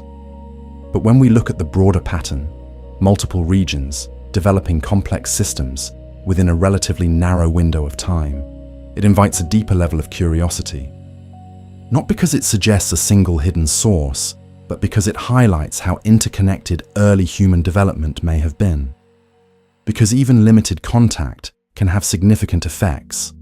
A single idea introduced into a new environment can evolve in unexpected ways. A technique adapted to local conditions can lead to entirely new systems. So when we think about Mesopotamia, it may be more accurate to see it not as an isolated beginning, but as a central node in a wider network of emerging complexity. A place where ideas converged, were refined, and then expressed in a form that has survived in remarkable detail. But even within this network, there are still gaps. We don't have complete records of all interactions. We don't know the full extent of contact between distant regions. We don't always understand how ideas moved or how quickly they spread. And this uncertainty is not unusual. It's part of studying ancient history. But it does mean that the story is not fully complete. Now, there's another aspect of these connections that's worth considering. Because trade and interaction don't just influence technology and economy, they influence worldview. When cultures encounter each other, they exchange not only practical knowledge, but ways of interpreting the world. Symbols, myths, concepts. And sometimes, these elements begin to show similarities across regions. Flood narratives, creation stories, divine hierarchies. While each culture expresses them differently, there are underlying themes that appear again and again. The mainstream explanation is that these similarities arise from shared human experiences. Floods happen. The sky is observed everywhere. Social structures tend to form hierarchies, so it's natural that similar ideas would emerge. And that's true. But it also leaves open another possibility, that some of these similarities were reinforced through contact, through the gradual blending of ideas across regions. Not a single origin, but a shared pool of concepts that evolved in parallel and in interaction. And this brings us back to the central theme we've been exploring. Mesopotamia as a place of convergence, not just of rivers, but of ideas, of systems, of influences. A place where multiple streams, local development, external contact, accumulated knowledge, come together and stabilize into something that we can clearly recognize as civilization. But even with that perspective, there are still moments where the details don't fully align. The speed of certain developments, the consistency of certain patterns, the recurring themes that appear across distant cultures. Again, not contradictions, but invitations to look more closely. Because understanding Mesopotamia is not just about identifying what happened. It's about understanding how different elements came together to create something that feels, even now, foundational. And as we continue, we're going to turn our attention to one final layer that connects many of these ideas: the concept of legacy. Because Mesopotamia didn't just exist, it influenced everything that came after it. directly and indirectly. And by tracing that influence, we may begin to see which elements were truly foundational, and which remain, even now, just slightly beyond our full understanding.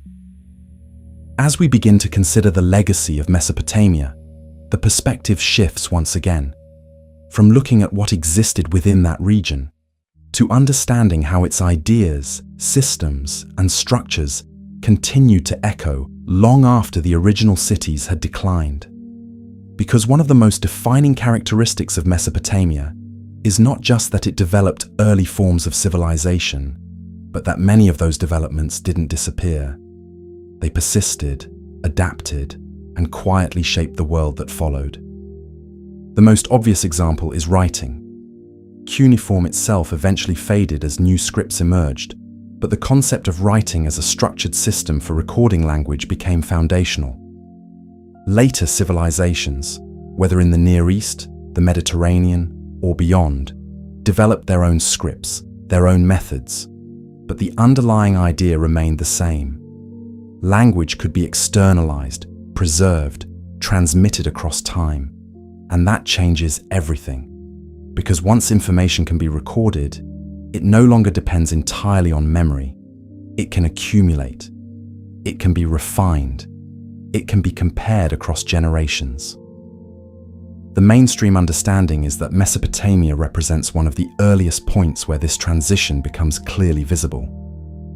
And from there, writing spreads, evolves, diversifies. But if we look at it from a slightly different angle, writing is not just a tool, it is a framework. It shapes how people think, how they organize ideas, how they structure knowledge. And in Mesopotamia, that framework appears already aligned with the broader patterns we've been observing: order, classification, systematization. So when later civilizations inherit the concept of writing, they are not just inheriting a technique, they are inheriting a way of thinking. And this extends beyond writing. Legal systems, for example. The idea that laws can be codified, written down, and applied consistently across a population. This is often traced back to Mesopotamian codes like that of Hammurabi.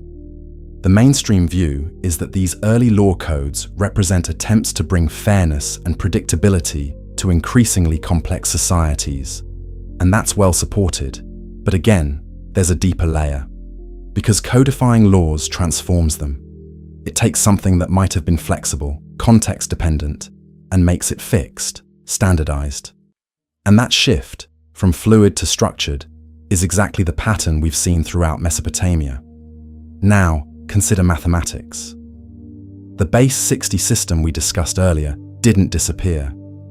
It continues to influence how we measure time and angles even today. Hours, minutes, seconds, degrees in a circle.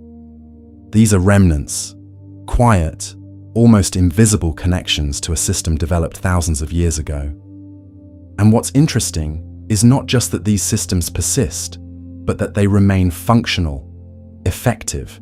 They continue to work, which suggests that the underlying logic behind them was robust. Now, the mainstream explanation is that these systems survived because they were practical. They were adopted, adapted, and integrated into later frameworks because they made sense. But when we place this alongside everything else, the writing, the laws, the organization of space and time, it reinforces a broader idea. Mesopotamia didn't just develop isolated innovations. It developed interconnected systems that supported each other. And those systems were stable enough to be transmitted across cultures and across time. But there's another aspect of legacy that is less tangible, yet equally important.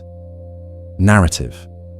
The stories, the myths, the ways of interpreting existence. Flood narratives, creation stories, divine hierarchies. These themes appear not only in Mesopotamia, but in later cultures as well. Sometimes directly, sometimes in modified forms. The mainstream interpretation is that these ideas spread through cultural contact, trade, and migration. As people moved, they carried their stories with them, adapting them to new contexts. And that's a well-supported explanation. But it also highlights something deeper. Certain narrative structures seem to resonate across cultures. The idea of a beginning, a disruption, a restoration of order, the presence of guiding or organizing forces, the relationship between humans and something beyond them. These are not just stories, they are frameworks for understanding existence. And Mesopotamia provides some of the earliest recorded examples of these frameworks in a structured form. So when we look at its legacy, we're not just looking at physical or technological influence, we're looking at conceptual influence, ways of thinking that continue to shape how humans interpret the world. But even within that legacy, there are still questions, because influence is not always linear. Ideas are adopted, but they are also transformed. What begins in one context can take on entirely new meanings in another. So when we trace a concept back to Mesopotamia, we have to be careful not to assume that it has remained unchanged. It evolves, and sometimes in that evolution, the original context becomes difficult to recognize, which brings us to an interesting point. Because while Mesopotamia has had a profound influence on later civilizations, it is also, in many ways, partially obscured. We have fragments, tablets, ruins, inscriptions. We have translations, interpretations, reconstructions, but we don't have a complete picture. Entire libraries may have been lost. Entire traditions may have disappeared without leaving a trace. And that means that what we understand as Mesopotamia is, in some sense, a reconstruction, a carefully assembled model based on available evidence, accurate in many ways, but still incomplete. And within that incompleteness, there is space for questions, for reinterpretation, for the possibility that there are aspects we have not yet fully understood, not necessarily hidden in a dramatic sense, but simply not yet visible. Because history, especially at this distance, is not a fixed record. It is an ongoing process of discovery. New findings, new technologies, new perspectives can all shift how we interpret what we already have. And that brings us to the present moment. Because even now, Mesopotamia continues to be studied, excavated, analyzed. New tablets are discovered, new translations are proposed, new connections are explored, and each of these adds another layer to our understanding. But they also remind us of something important. We are still in the process of learning, still piecing together a civilization that, despite being one of the most studied in the world, still holds elements that are not fully resolved. And perhaps that is what makes it so enduring. Not just its contributions, but its complexity. The way it sits at the edge of what we know and what we are still trying to understand. As we continue, we're going to move into a slightly different kind of exploration. Because up to this point, we've been looking at systems, structures, and patterns. But now, we're going to take a step back and ask a broader question. What if Mesopotamia is not just important because of what it developed, but because of what it represents? A kind of threshold, a moment where human society crosses into a new phase.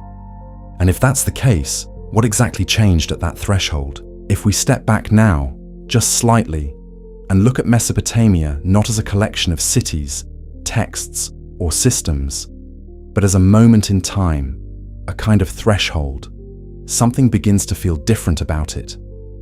Because what we've been tracing through all these layers is not just the presence of civilization, but the emergence of a certain way of thinking.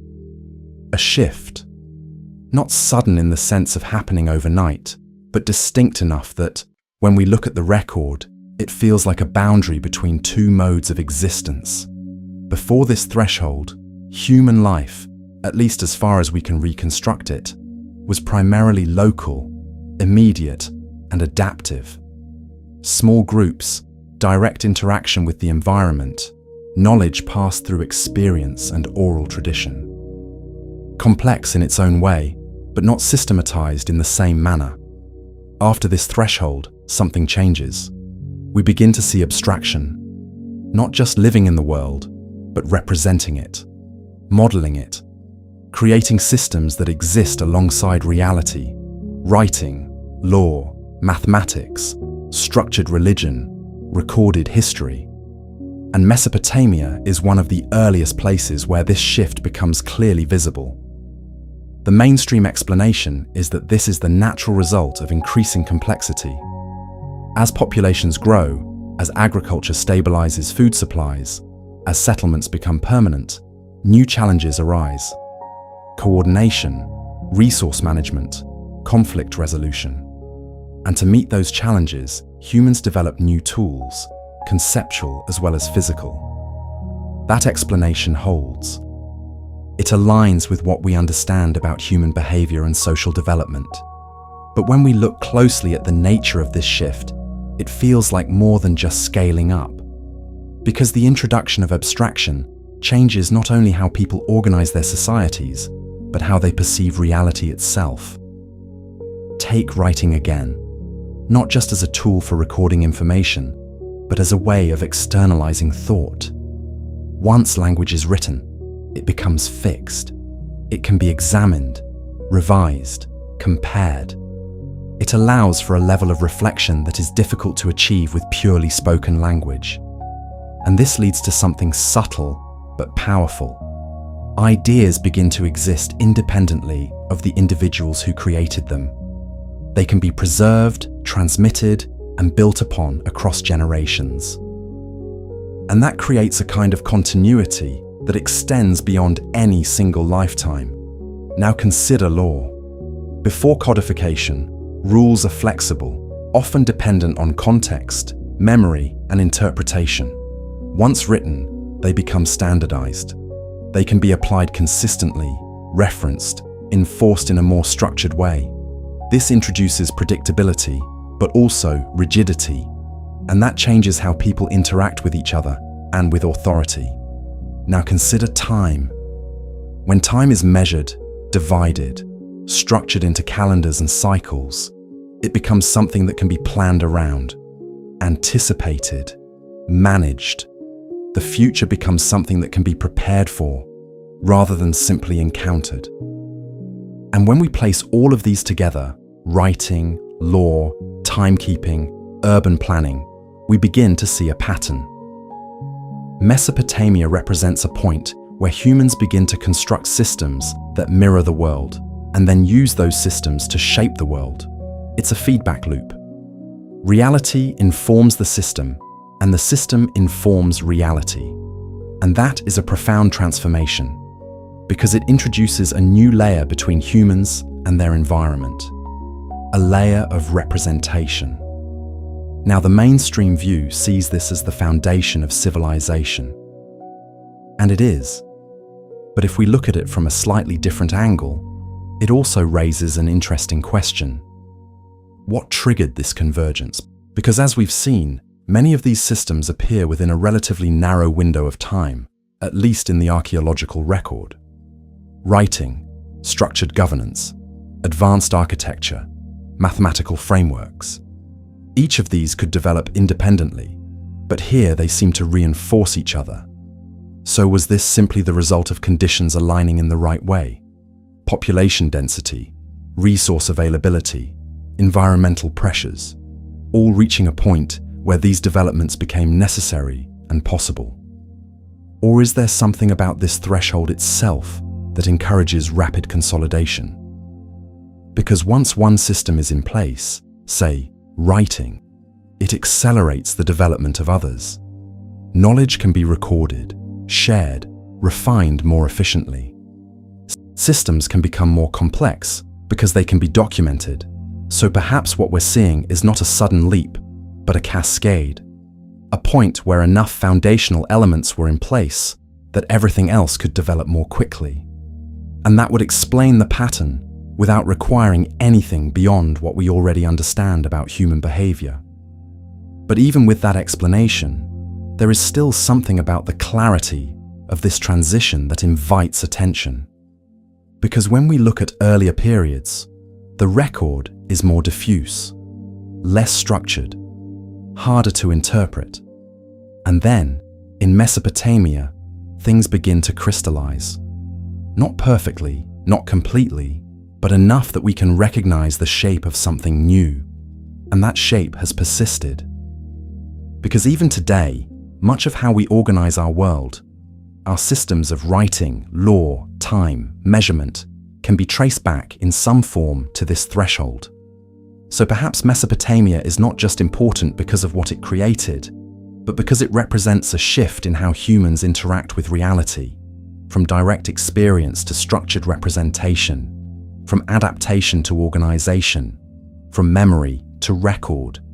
And if that's the case, then the real mystery is not just how these systems developed, but how this shift in thinking occurred.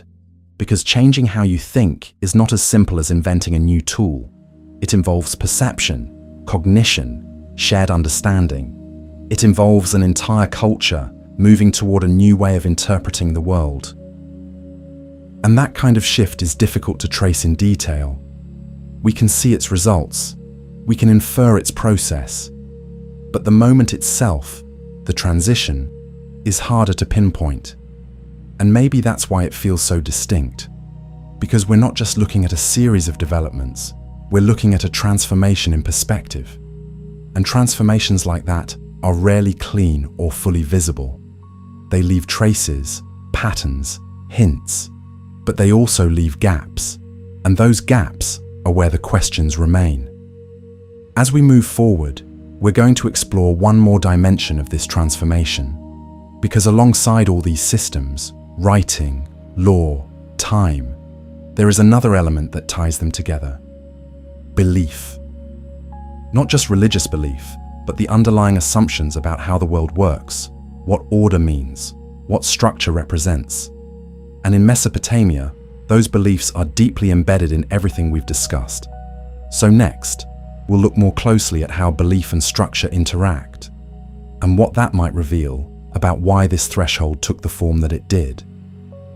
As we begin to look more closely at belief in Mesopotamia, it becomes clear that this is not a separate layer from everything we've explored so far.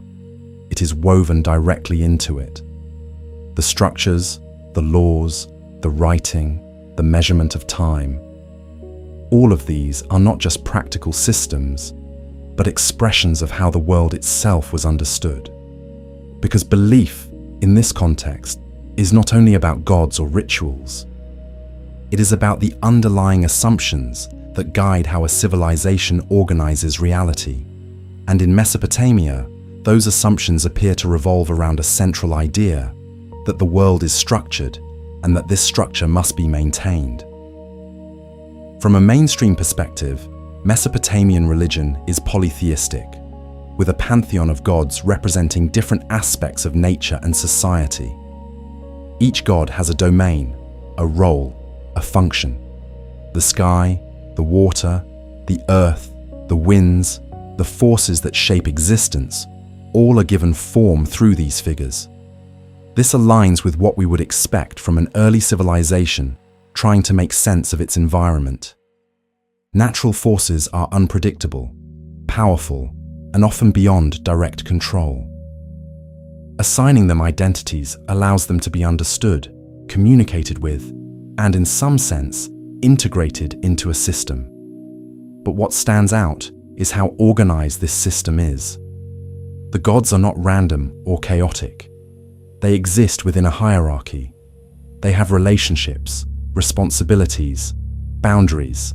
There are councils, decisions, assignments. It mirrors the structure of the cities themselves, and that mirroring is important because it suggests that belief and structure are not separate. They reinforce each other. The way the world is imagined influences how society is organized, and the way society is organized reinforces how the world is imagined. So when we look at Mesopotamian religion, we are not just looking at stories. We are looking at a model of reality. A model where order is not optional, but essential. Now, rituals play a key role in maintaining this order. Temples were not just places of worship, they were centers of activity. Offerings were made, ceremonies performed, specific actions carried out at specific times. These rituals were believed to sustain the relationship between humans and the divine, ensuring that the balance of the world was preserved. The mainstream explanation is that this reflects a reciprocal worldview. Humans depend on the gods for stability, and the gods depend on humans for offerings and recognition. And again, this makes sense within the context of early religious systems. But it also introduces a deeper concept, the idea that order is not self-sustaining, that it requires maintenance, that without continuous interaction, ritual, acknowledgement, action, the system could begin to break down. And this idea extends beyond religion.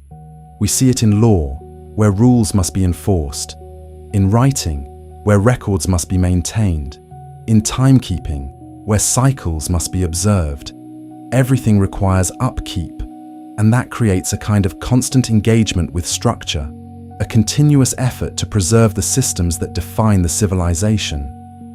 But here's where it becomes particularly interesting. Because when belief is so closely tied to structure, it also shapes how change is perceived. If the world is meant to be ordered, then disruption is not just an inconvenience, it is a deviation from the intended state. Floods, droughts, social unrest, these are not just events, but signs that something has shifted out of balance. And in response, actions are taken to restore that balance. Rituals, reforms, reconstructions.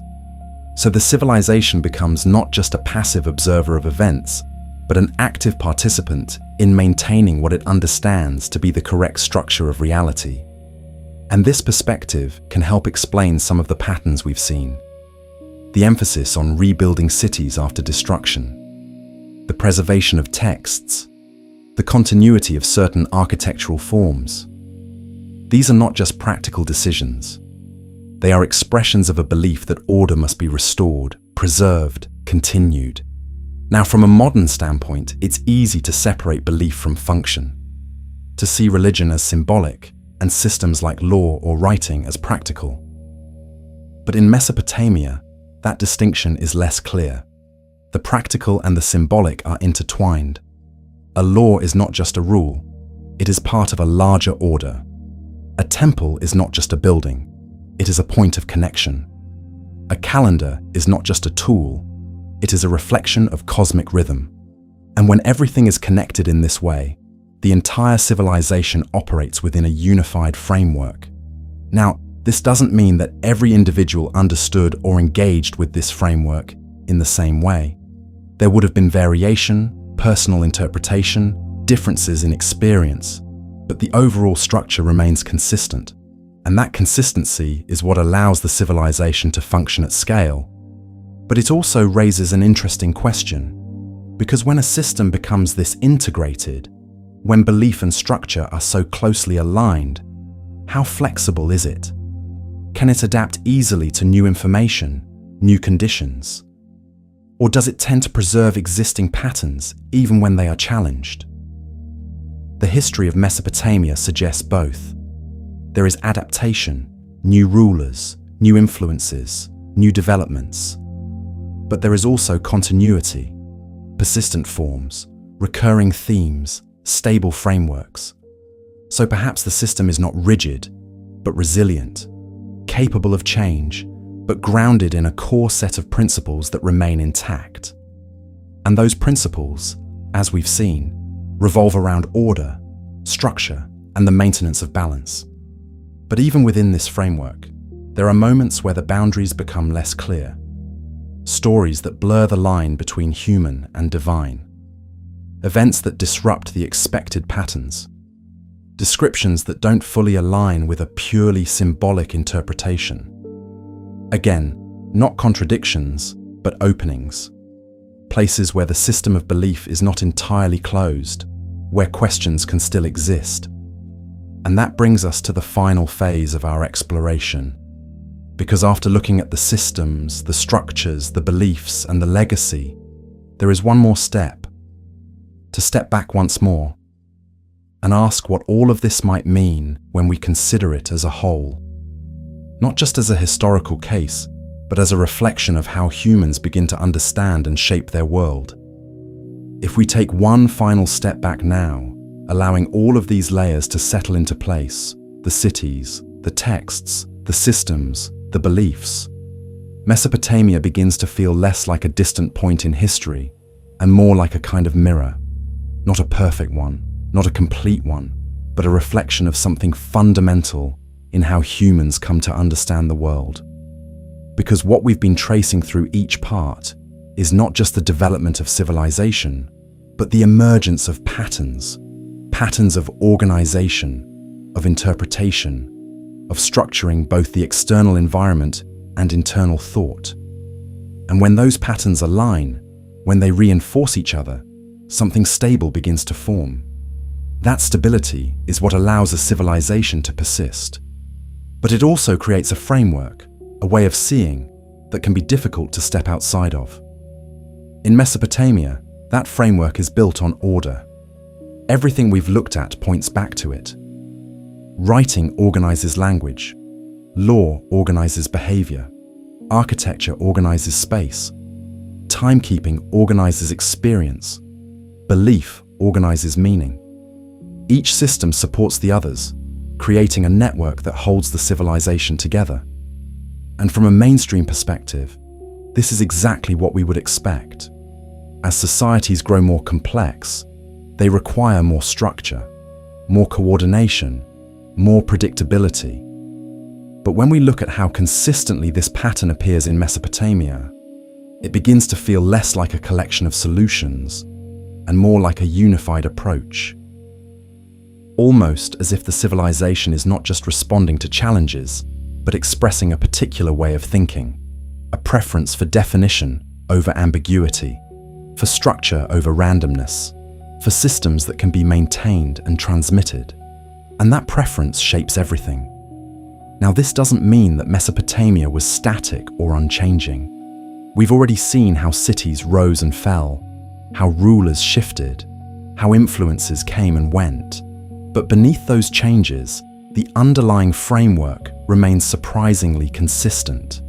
And that raises an interesting question, because when a framework is this consistent, it becomes part of how reality itself is perceived. Not just a tool, but a lens. So when the Sumerians wrote their myths, when they described their gods, when they recorded their history, they were not doing so from a neutral position. They were interpreting everything through this lens of order.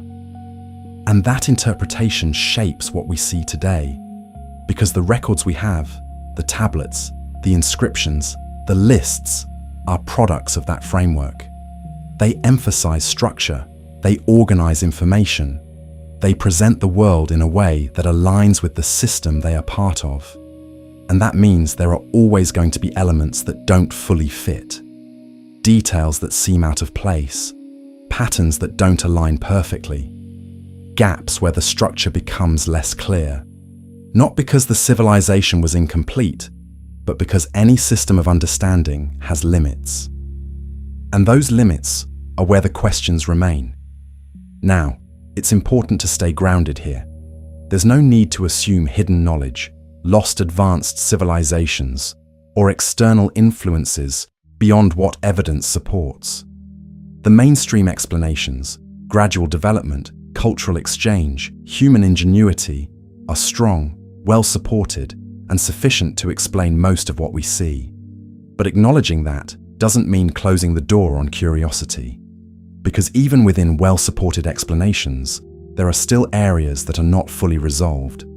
Moments where the timeline feels compressed, systems that appear more refined than expected, narratives that carry layers of meaning that are not entirely clear. And those areas are not problems, they are opportunities. Opportunities to look more carefully, to ask better questions, to refine our understanding. Because history is not a fixed story, it is an ongoing process of interpretation.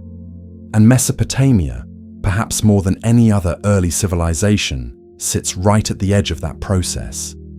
It is close enough to be studied in detail, but distant enough that we don't have all the answers. And that combination creates a kind of tension between what we know and what we are still trying to understand. Now, When we consider everything together, a broader picture begins to emerge.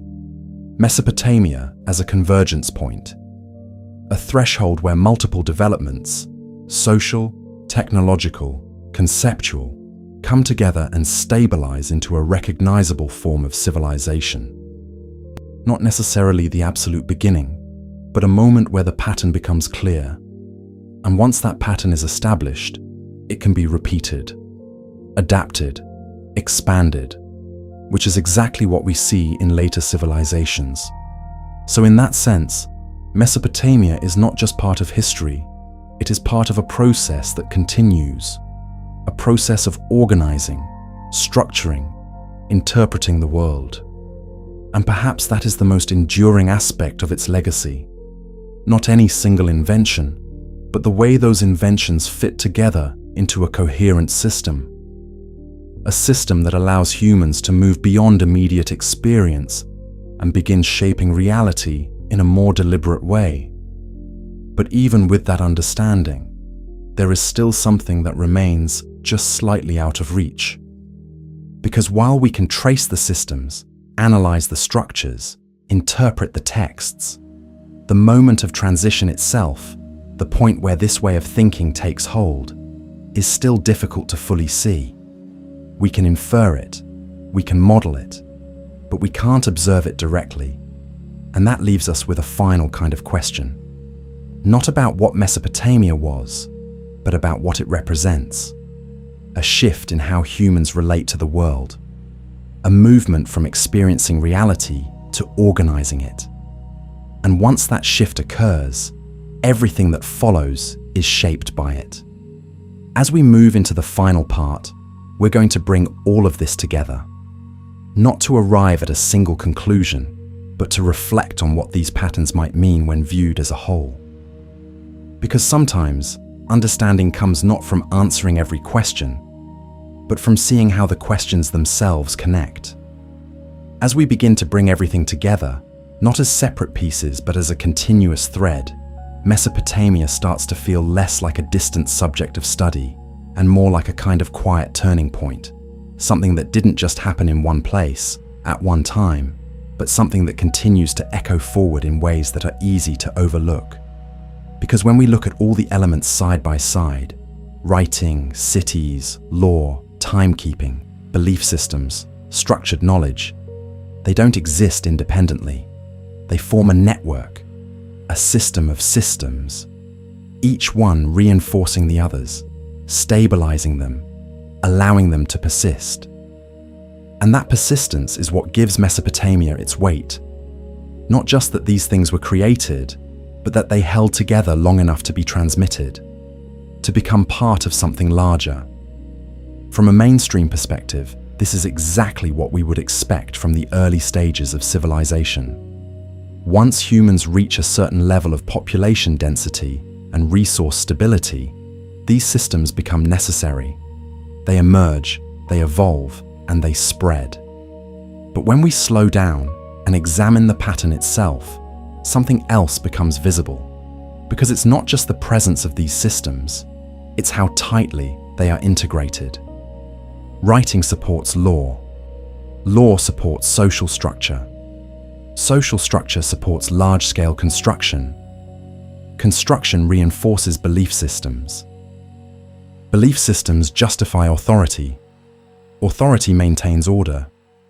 And all of it is tracked, recorded, and synchronized through timekeeping. It's a loop. And once that loop is established, it becomes self-sustaining. Now, this doesn't mean it can't change. It does. Cities fall, empires rise, systems adapt. But the underlying pattern remains. And that pattern is something we still recognize today, which leads to an interesting realization. Because when we study Mesopotamia, we are not just studying the past, we are studying an early version of the frameworks we still use. The way we organize time, the way we record information, the way we structure societies, even the way we think about knowledge itself. All of these have roots, in some form, in what began to take shape in that region. And that raises a subtle but important point. Because if these frameworks are so deeply embedded, it becomes difficult to imagine thinking outside of them. They feel natural, obvious, as if they are simply the way things are. But in reality, they were developed, chosen, refined over time. And that means they could have been different. Now, this is where the exploration becomes a little more reflective. Not speculative in the sense of proposing alternative histories, but in the sense of recognizing how much of our current perspective is shaped by systems that originated long ago. Because when Mesopotamia organized the world into categories, into measurements, into structures, it wasn't just solving immediate problems. It was establishing a way of interacting with reality. And that way of interacting has continued. So when we look back at Mesopotamia and notice the patterns, the emphasis on order, the rapid consolidation of systems, the structured narratives, we're also, in a sense, looking at the early formation of our own cognitive frameworks. And that's where the mystery becomes more subtle. Not in asking whether there was something hidden or unknown behind these developments, but in asking how such a shift became so stable, so persistent. Because many things in history appear and disappear. Technologies are lost, ideas fade, but the core systems that emerge in Mesopotamia remain. They evolve, they adapt, but they don't vanish. And that suggests that they are not just useful, they are foundational. But even with that recognition, there are still those small, lingering questions. The moments where development seems to accelerate. The narratives that describe knowledge as introduced rather than discovered. The structures that appear already refined. Again, not contradictions, not evidence of something beyond what we can support, but details that don't fully resolve into a simple linear story. And perhaps that's exactly what we should expect. Because the deeper we look into any complex system, whether it's a civilization, a language, or a way of thinking, the more we begin to see that it is not built in a straight line. It is layered, built from countless small steps, many of which leave no clear trace, influenced by factors we can identify, and others we can only infer. So Mesopotamia becomes not a puzzle to be solved, but a landscape to be explored. A place where the beginnings of many things are visible, but not always in full detail. And maybe that's the most honest way to approach it, not as a mystery with a hidden answer, but as a process that we are still trying to understand. Because even now, new discoveries continue to emerge. New tablets are translated, new sites are uncovered, new connections are proposed, and each of these adds to the picture, while also reminding us that the picture is not complete. So as we come toward the end of this exploration, there is a certain calm in recognizing that it's okay not to have every answer, that curiosity doesn't need to lead to certainty. Sometimes it's enough to see the patterns, to notice the connections, and to allow the questions to remain open. Because those questions are what keep the exploration alive. And Mesopotamia, perhaps more than any other early civilization, invites that kind of exploration. Not because it hides something extraordinary, but because it reveals something fundamental about how humans begin to shape their world, and how, once that shaping begins, it continues, quietly, persistently, through everything that follows. As we arrive at this final part, there's a natural tendency to want to gather everything neatly, to close the loop, to arrive at a clear conclusion about what Mesopotamia was, what it means, and what we should take from it. But the more carefully we've moved through it, the more it becomes clear that what makes this subject so compelling is not how cleanly it resolves, but how it resists being fully closed. Because Mesopotamia, in many ways, sits right at the edge of visibility, close enough that we can see its structures, read its texts, trace its systems, but distant enough that the full context, the gradual beginnings, the subtle transitions, the everyday details that didn't leave a record, remains just beyond reach. And that distance matters, because it reminds us that what we're looking at is not the entirety of a civilization, but a surviving outline of it. A reconstruction built from fragments that have endured while others have faded. And within that outline, we've followed a consistent thread. The emergence of systems, writing, law, architecture, timekeeping, belief, knowledge, each one forming, stabilizing, integrating with the others until something recognizable as civilization takes shape.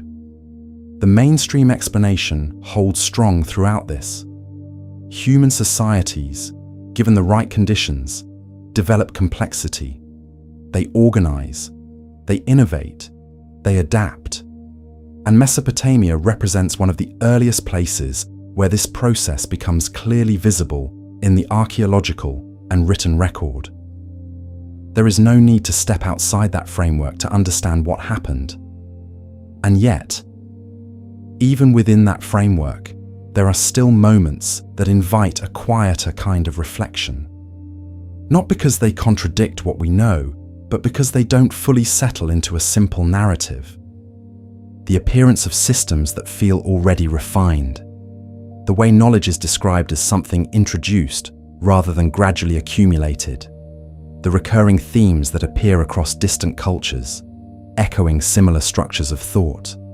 None of these require extraordinary explanations, but they do suggest that the process of development is more layered, more interconnected, and perhaps more subtle than it sometimes appears when reduced to a straightforward timeline. And that brings us back to the central idea we've been circling from the beginning. Mesopotamia not just as a place where things began, but as a place where things became visible, where underlying processes, social, cognitive, cultural, reached a point of clarity, a kind of threshold. And once that threshold is crossed, the pattern becomes easier to recognize, easier to repeat, easier to transmit.